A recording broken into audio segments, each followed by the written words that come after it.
Shalom. First and foremost, I want to give all praises, honor, and glory to Yahweh, Hasham Yahushai, Bahasham, Recha Kodesh. Double honors to the elders and the apostles of Great Millstone, and peace and blessings to the elect.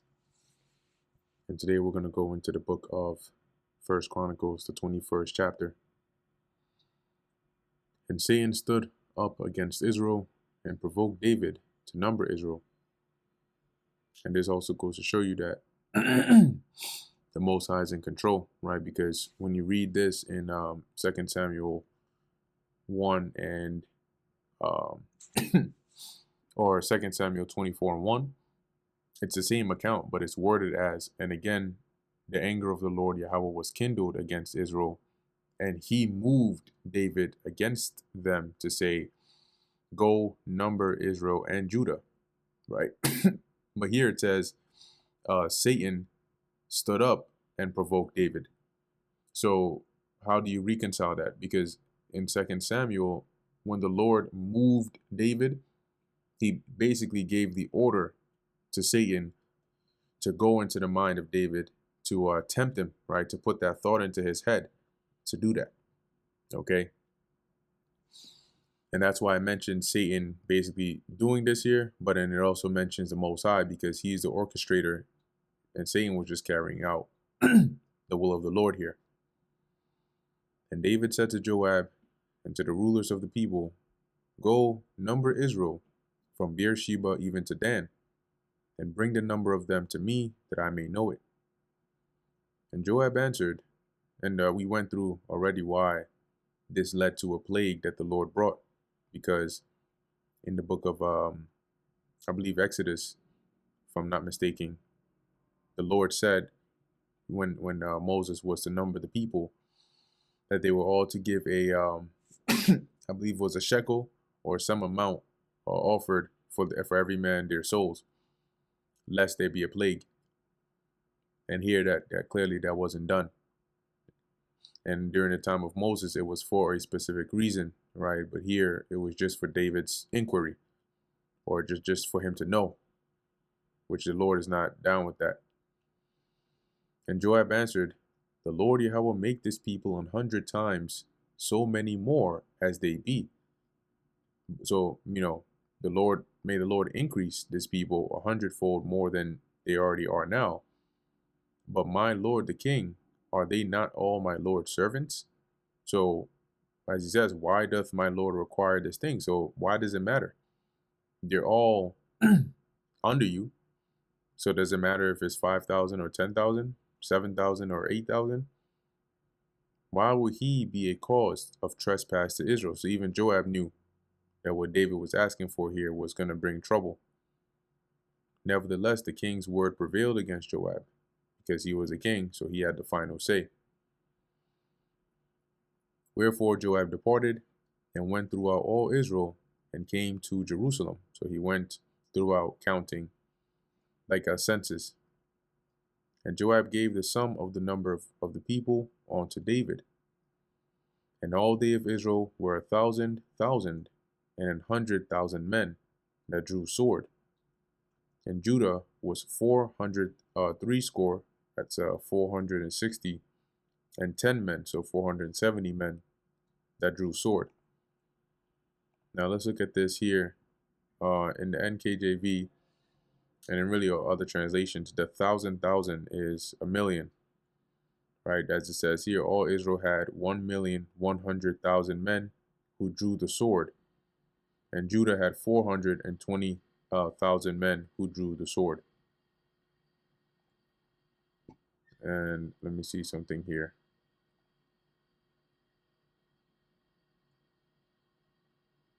Yeah, so in 2 Samuel 24:9, it says here, and Joab gave up the sum of the number of the people unto the king, and there were in Israel 800,000 valiant men that drew the sword, and the men of Judah were 500,000 men.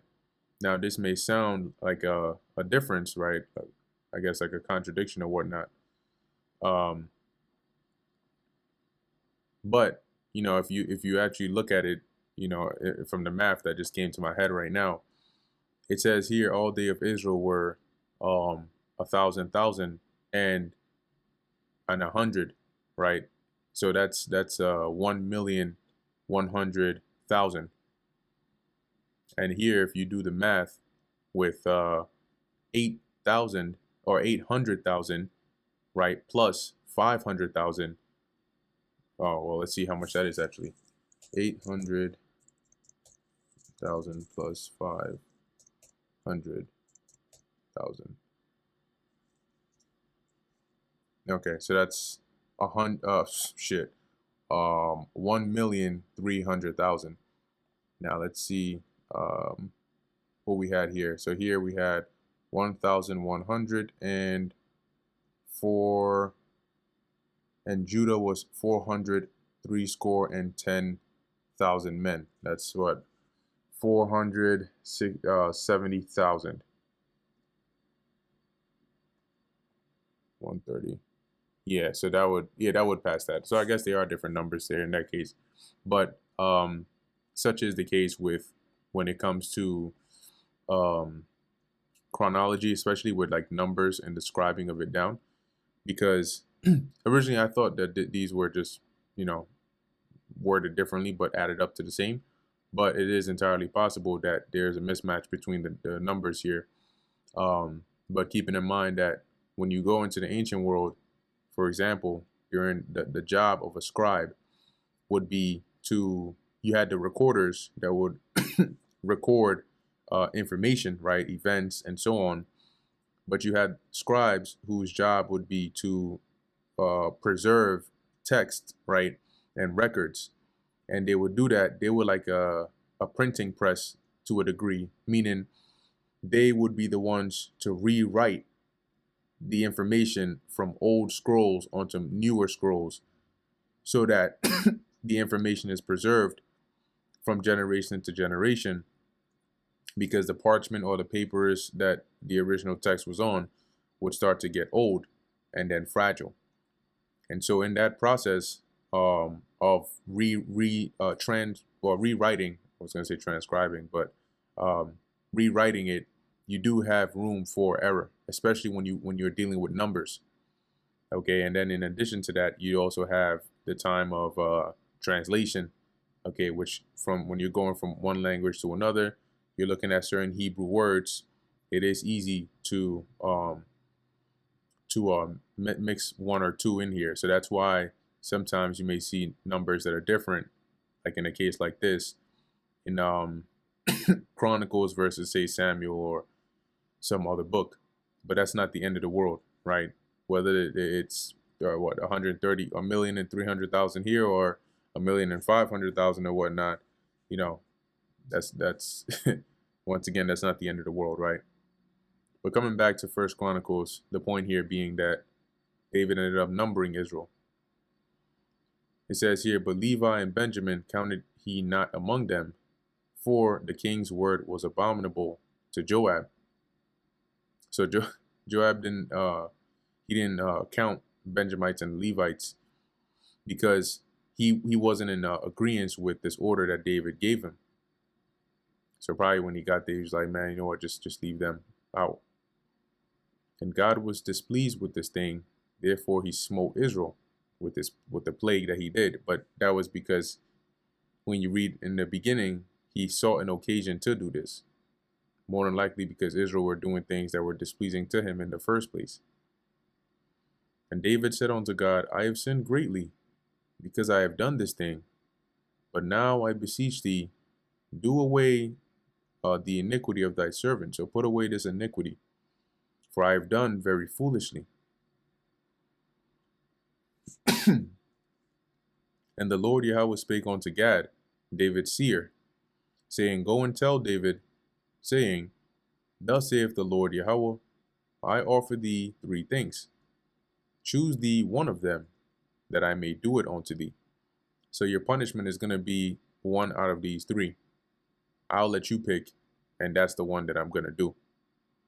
So Gad came to David and said unto him, thus saith the Lord Yahweh, choose thee either 3 years famine, or 3 months to be destroyed before thy foes, while that the sword of thine enemies overtaketh thee. Meaning, you either suffer 3 years of famine, or you're going to spend 3 months at the fleeing, right, for your life at the hand of your enemies, or 3 days, right, or else 3 days the sword of the Lord, even the pestilence in the land. And the angel of the Lord Yahweh and the angel of the Lord Yahweh destroying throughout all the coasts of Israel. So that's the third one. The Lord is going to send an angel who is going to send plagues as a form of destruction throughout the land of Israel for 3 days. Now therefore advise thyself what word I shall bring again to him that sent me. That's what Gad was telling David. So make a decision and let me know what answer to return back to the Lord. And David said unto Gad, I am in a great strait. Let me now fall into the hand of the Lord, for great are his mercies. So David was basically saying he would choose to be at the mercy of the Lord, meaning he'll take the pestilence from the angel of the Lord, because the Lord's mercies are great. But let me not fall into the hand of man. So the Lord Yahweh sent pestilence upon Israel, and there fell of Israel 70,000 men. And God sent an angel unto Jerusalem to destroy it. And as he was destroying, the Lord Yahweh beheld, and he repented him of the evil, and said to the angel that destroyed it, it is enough. Now I believe this was at the time, at the appointed 3 days, but right before the angel was about to let loose on Jerusalem, because it was going throughout all the coasts, that's when the Lord said, all right, that's enough. So when it says he repented him of the evil, it means the Lord basically, his wrath was appeased and now he changed his mind, or not to change his mind, but he called off the evil. Stay now thine hand. And the angel of the Lord stood by the threshing floor of Ornan the Jebusite. Now, when you go into this individual Ornan in 2 Samuel is known as 2 Samuel 24, or not 24. See if I can find it here. But there's a different name used for him in the book of Samuel, but it's talking about the same person. It's just a different variation of the name or the spelling of it. So here we have Nun,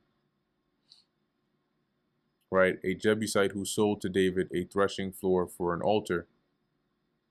And then the other account is in 24, 2 Samuel 24 and 16.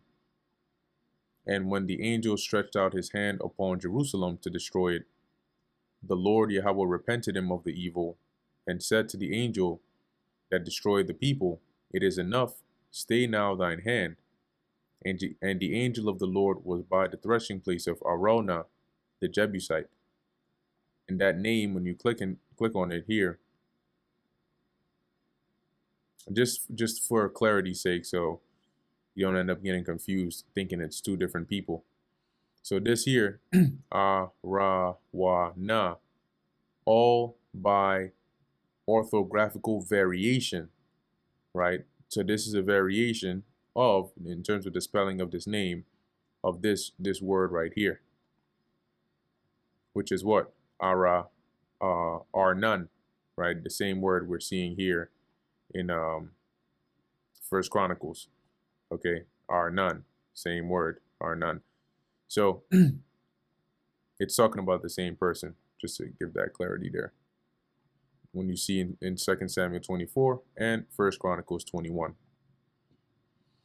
And David lifted up his eyes and saw the angel of the Lord stand between the earth and the heaven, meaning he was standing in the sky, right? You had his feet weren't on the ground. Let's just put it that way. Having a drawn sword in his hand stretched out over Jerusalem. So he had his sword drawn out, and this shows you the Lord is a man of war, right? Because here it is, even his angels, right, are in that warlike apparel. And this isn't the only one. But anyway, he has his sword stretched out over Jerusalem, i.e. he's about to send the plagues on it. And David sees that. Then David and the elders of Israel, who were clothed in sackcloth, fell upon their faces. And why were they clothed in sackcloth? Because they were mourning. They were in a state of distress for the plagues and the deaths that the Lord was bringing upon them. And David said unto God, Is it not I that commanded the people to be numbered? Even I it is that have sinned and done evil indeed. But as for these sheep, what have they done? Let thine hand, I pray thee, O Yahweh, my God, be on me and on my father's house, but not on thy people, that they should be plagued.